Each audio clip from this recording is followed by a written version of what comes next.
पहले ये बताइए कि मैं किससे माफी मांगूं और क्यों मांगूं? मैं तो किसी को कुछ कहा नहीं, तो मैं माफी किससे मांगूं? एक आदमी को बोला है। आप लोगों को जिस वीडियो का इंतज़ार था, जिस रिएक्शन का, जिस जवाब का इंतज़ार था, वो जवाब आ गया है, वो वीडियो आ गई है। तकरीबन 10 से 15 दिन पहले सोशल मीडिया पर एक वीडियो बड़ा वायरल हुई। इस वीडियो के अंदर दिखाया गया कि फिल्म इंडस्ट्री के अभिनेता सेलिब्रिटी मिथुन चक्रवर्ती, जिन्होंने मुसलमानों के खिलाफ विवादित बयान दिया, मुसलमानों को मारने काटने की बातें की, होम मिनिस्टर साहब के सामने बैठ करके खुद कहा कि मैं होम मिनिस्टर साहब के सामने ये बात कह रहा हूँ कि हम कुछ भी करेंगे, इस तरह की बातें की, मुसलमानों को मारने काटने की बातें की। तो इस वीडियो को देख करके बहुत से लोग नाराज़ हुए, नाराज़गी का इजहार किया, बहुत नाराज़ हुए। इस तरह की बातें कि हम ऐसा नहीं समझते थे मिथुन चक्रवर्ती साहब, हम आपकी मूवी देखते थे, हम आपको बड़ा पसंद करते थे, लेकिन आपने ऐसा बहुत गलत किया। बहुत नाराज़गी का इजहार किया लोगों ने, बहुत खफा हुए इनसे लोग, और लोगों ने इनसे माफ़ी मांगने की मांग की, माफ़ी मांगे, इस तरह की बातें की। लेकिन अब एक वीडियो निकल करके सामने आ गई है, जो वो जवाब आ गया है मिथुन चक्रवर्ती का कि वो माफ़ी क्या मांगे। वो कह रहे हैं किस चीज़ की माफ़ी मांगूँ मैं। मिथुन चक्रवर्ती का कहना है मैं किस बात की माफ़ी मांगूँ, किस चीज़ की माफ़ी मांगूँ, मैंने क्या किया है, मैंने कौन सा गुनाह किया है। माफ़ी वो मांगता है जो कोई गुनाह करता है, जो किसी को कुछ कहता है, मैंने किसको क्या कहा है। वो इंटरव्यू देखिएगा, आप इस वीडियो को देखें, उसके बाद में मैं आपको दिखाऊंगा, मैं इस पर तबसरा करूँगा कि मिथुन चक्रवर्ती साहब आप किस बात की माफ़ी मांगेंगे, आपने क्या गलत किया है। हाँ, मैं अभी आपको दिखाऊंगा, पहले आप इस वीडियो को देख लीजिएगा, जो वीडियो अब निकल। पहले ये बताइए कि मैं किससे माफी मांगूं और क्यों मांगूं? मैं तो किसी को कुछ कहा नहीं, तो मैं माफी किससे मांगूं? एक आदमी को बोला है जिन्होंने ये कम्युनल कार्ड खेल रहा है, मैं उसके खिलाफ बात की, क्योंकि ये आदमी हिंदू मुस्लिम में राइट कराएगा, और हम नहीं चाहते कि पश्चिम बंगाल के हिंदू मुसलमान के राइट हो। आपको वीडियो जारी करके जान से मारने की धमकी देकर माफी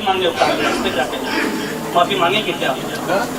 पहले ये बताइए कि मैं किससे माफी मांगूं और क्यों मांगूं? अच्छा, आप बोलिए। उन्होंने आपको धमकी दिया है कि नहीं, आप बताइए कि मैं किससे माफी मांगूं और क्यों मांगूं, ये मुझे पहले ये बताइए। उसको क्या संदेश देना चाहिए? तो माफी मैं किससे मांगूं? वीडियो से जारी करके मैं तो किसी को कुछ कहा नहीं, तो मैं माफी किससे मांगूं? एक सेकंड सर, माफी मांगूंगा तो होगा ना कि आपसे मैंने कुछ कहा है तो मैं आपसे माफी मांगूंगा। मैं तो किसी से कुछ कहा नहीं, मैंने एक आदमी को, और एक बार बोलता हूँ, एक आदमी को बोला है जिन्होंने ये कम्युनल कार्ड खेल रहा है। उन्होंने कहा कि 2 घंटे के अंदर हम लोग 70% मुस्लिम है, 30% हिंदू है, हम हिंदू लोगों को 2 घंटे के अंदर काट के भागीरथी में बहा देंगे। ठीक, मैं उसके खिलाफ बात की, क्योंकि ये आदमी हिंदू मुस्लिम में राइट कराएगा, ठीक, और हम नहीं चाहते कि पश्चिम बंगाल के हिंदू मुसलमान के राइट हो।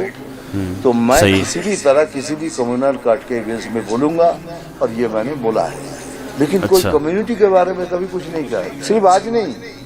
अब मेरा फ्यूचर देख लिया, अब बैक साइड में देखिए, मैंने जिंदगी में कभी भी किसी भी कम्युनिटी के बारे में ना कुछ कहा है, ना अभी कहा है, ना अभी कह रहा हूँ, और ना आगे भी कहूँगा। तो माफी मैं किससे मांगू? मैंने कुछ कहा होगा तो मांगू ना। ये जो हो रहा है कि मेरे इतने से बात को लेके कट, अब इसको डॉक्टर किया जा रहा है, उसको अपनी कहानी बता रहा है कि देखो मुसलमान को धमकी दे रहा है, या किसी पूरी दिखाऊंगा, पूरे मेरे स्पीच में मुसलमान लफ्ज तक नहीं है, ये भी दिखाऊंगा। अगर आप लोगों ने नहीं देखा है किसी ने तो देख लीजिए। जी, मैं दिखाऊंगा। हाँ सर, ये किसको कहा है? मैंने सरकार को नहीं, आप अच्छी तरह से सुनिए। हमने कहा है कि जो सरकार, जो अभी कुछ दिन पहले और एक बीजेपी की लड़के को मार दिया, ये सरकार को कहा है, सरकार से पब्लिक स्पीच तो सरकार से हो रही है, ये बात एक अलग से। पहले ये बताइए कि मैं किससे माफी मांगूं और क्यों मांगूं? तो देख लिया आपने इस वीडियो को। मिथुन चक्रवर्ती साहब का कहना है कि मैंने किसको बुरा कहा, मैं माफ़ी मांगूं तो किससे माफ़ी मांगूं, मैंने किसकी मुखालफत की, किसको बुरा कहा मैंने, और मैंने सिर्फ एक आदमी को कहा, सिर्फ एक शख्स को कहा। तो कह रहे हैं मैंने कोई मुस्लिम शब्द इस्तेमाल नहीं किया, कह रहे हैं कि मैंने सिर्फ एक आदमी को कहा है। अब एक जरा गौर करके फिर से इस वीडियो पर डालिएगा, जो वीडियो में इन्होंने विवादित बयान दिया था। गौर करें ज़रा इस पे। जिन्होंने देख ली है, अगर उस वीडियो को देख लिया है तो वो भी इस वीडियो को देखें। इन्होंने एक आदमी को कहा है, इन्होंने मुस्लिम शब्द का इस्तेमाल नहीं किया है, किस अंदाज में बोला है, किस तरीके से। देखें, अच्छा ज़रा एक बार देख लें, ज़रा इसको मेरे साथ में देखें, आप देखें। 26 वो मसनद हमारा होगा, हमारा तुम्हारा, कुछ भी करेंगे, कुछ भी करेंगे, मसनद चाहिए। 26 ये मसनद हमारा होगा। ठीक है, कुछ भी करेंगे, कुछ भी करेंगे, कुछ भी। मैं होम मिनिस्टर साहब के सामने बोल रहा हूं जी। कुछ भी कुछ भी के अंदर बहुत सारे मतलब छुपा हुआ है, बहुत सारे मतलब है। देखिए हमारे यहाँ एक लीडर अब आई बात उसकी, बोलता है बात कि पहले कर हम चुके। 70% मुस्लिम है, 30% हिंदू, हम इनको काट के भागीरथी में बहा देंगे। हमने सोचा चीफ मिनिस्टर कुछ तो बोलेगा कि ऐसी बात मत करो, किसी ने कुछ नहीं कहा।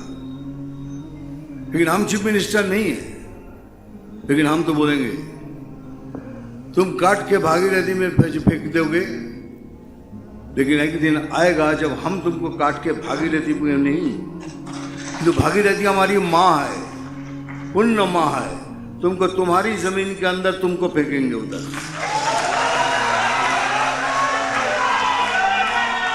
इसीलिए बार बार कह रहा हूं हम कुछ भी करेंगे, कुछ भी। हमको वो कार्यकर्ता चाहिए जो सामने आके लड़ेंगे। हमको वो कार्यकर्ता चाहिए जो सीना तान के बोलेंगे मार साला, देखता हूं तेरे में कितनी गोली है। लेकिन साथ साथ ये भी बोल रहा हूं, हमको वो कार्यकर्ता नहीं है जो पैसा लेके काम कर रहा है। आपसे हम हाथ जोड़ के विनती करते हैं, आप तीनों मुंह जुड़ जाइए, बीजेपी छोड़ दीजिए। पैसा लेके बीजेपी पे मत बनिए, पैसा लेके बीजेपी मत बनिए, हमको नहीं चाहिए। लेकिन आज मैं बहुत बड़ी बात बोल के जा रहा हूं आपके सामने कि भाई लाख सुन लो, अगर आप हमारे झाड़ का एक फल तोड़ोगे तो हम आपके झाड़ का 4 फल तोड़ देंगे। सुन लिया, सुना आपने, देख लिया। यही बात है, यही सच्चाई है, यही सच्चाई। नहीं तो हम कभी जीत नहीं पाएंगे। ये हमको मारेंगे, हमारे भारतीय हिंदू वोटर्स को वोट नहीं करने देंगे और उसी तरह वो जीतेंगे। अगर वो हमारे हिंदू वोटर्स को वोट नहीं दे सकते हैं, नहीं देने देते, तो अगले साल हम भी तैयारी करेंगे कि आपके वो वोटर्स भी वोट नहीं दे पाएंगे। देखें, ये मिथुन चक्रवर्ती बोल रहा है। मिथुन चक्रवर्ती अभिनेता नहीं, गौर करें। वो 68 का मिथुन चक्रवर्ती आपको बोल रहा है, 28 साल का मिथुन चक्रवर्ती। 68, 28 नहीं 68 साल। हम राजनीति किए है भैया, खून की राजनीति की हमने, खून की राजनीति की है। हमको सब मालूम है, कौन किधर से क्या करने वाले सब मालूम है। खाली आपका साथ चाहिए। देख लिया आपने, ये सारी बातें सफाई हिम्मत देने वाली बातें हैं, लेकिन एक एक बात में इनकी जहर भरा हुआ है। जो इन्होंने कहा है कि कोई हमारा एक फल तोड़ेगा, हम 4 फल तोड़ेंगे उसके पेड़ के, इस तरह की बातें कहाँ जा रही हैं? इन बातों का मकसद क्या है? कहाँ जा रही हैं सब वाली? बस ये सब बातें, किसी ने अगर ये बात कही थी तो सिर्फ और सिर्फ उसको टारगेट करना चाहिए था ना, इस अंदाज में कि हम तुम्हारी ज़मीन में तुम्हें मार करके फेंक देंगे, इस तरह की बातें। और कब कौन मारा जा रहा है, किस पर जुल्म हो रहा है, ये तो सभी देखते हैं, सभी की नज़रों के सामने है। किसके साथ में मोब लिंचिंग हो रही है, क्या हो रहा है? मुसलमान नौजवान तो नौजवान, बुज़ुर्गों के साथ में मोब लिंचिंग हो रही है ट्रेनों के अंदर, तो ये सब नज़रों के सामने है। तो ये सारी बातें सफाई देने वाली बातें हैं। जो कहा आपने, आपको अच्छे तरीके से मालूम है।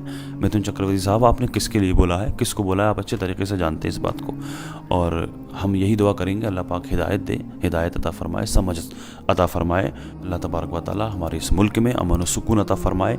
अल्लाह पाक हिंदू मुस्लिम भाईचारा कायम फरमाए। अल्लाह तबारक व तआला हिदायत अता फरमाए। दुनिया के तमाम मुसलमानों की इज़्ज़त व आबरू की, जान और माल की हिफाजत फरमाए। दुनिया में जहाँ कहीं भी परेशान हाल मुसलमान हैं, अल्लाह पाक सबकी परेशानियों को दूर फरमाए। जो बेरोज़गार हैं, अल्लाह पाक जायज़ रोज़गार अता फरमाए। जो बे औलाद हैं, अल्लाह पाक उनको नेक सालिह औलाद अता फरमाए। जो साहिब औलाद हैं, उनकी औलादों को नेक सालिह बनाए। अल्लाह तबारक तबारक व तआला जो बीमार मुसलमान हैं अल्लाह पाक उनको शिफा अता फरमाए।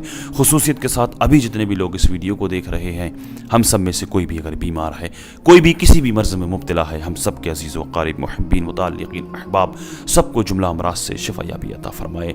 दुनिया में जहाँ कहीं भी बेकसूर मुसलमान जेलों में कैद हैं, अल्लाह पाक सबको रिहाई अता फरमाए। जो बेजा मुकदमाबाजियों में फंसे हुए हैं, अल्लाह पाक उनको उससे छुटकारा नसीब फरमाए। जिन हमारे भाइयों बहनों के रिश्ते नहीं हो रहे हैं, अल्लाह पाक नेक रिश्ते अता फरमाए। जिन भाइयों बहनों ने कमेंट्स के ज़रिए दुआओं की दरख्वास्त की है, अल्लाह पाक सबकी जुमला परेशानियों को दूर फरमाए। अल्लाह पाक सबकी दिली जायज़ तमन्नाओं को अपनी बारगाह में कबूल फरमाए। आका के सदक़े में मेरी दुआओं को अल्लाह पाक अपनी बारगाह में कबूल फरमाए। आमीन या रब्बल आलमीन। अस्सलामु अलैकुम व रहमतुल्लाहि व बरकातुहू।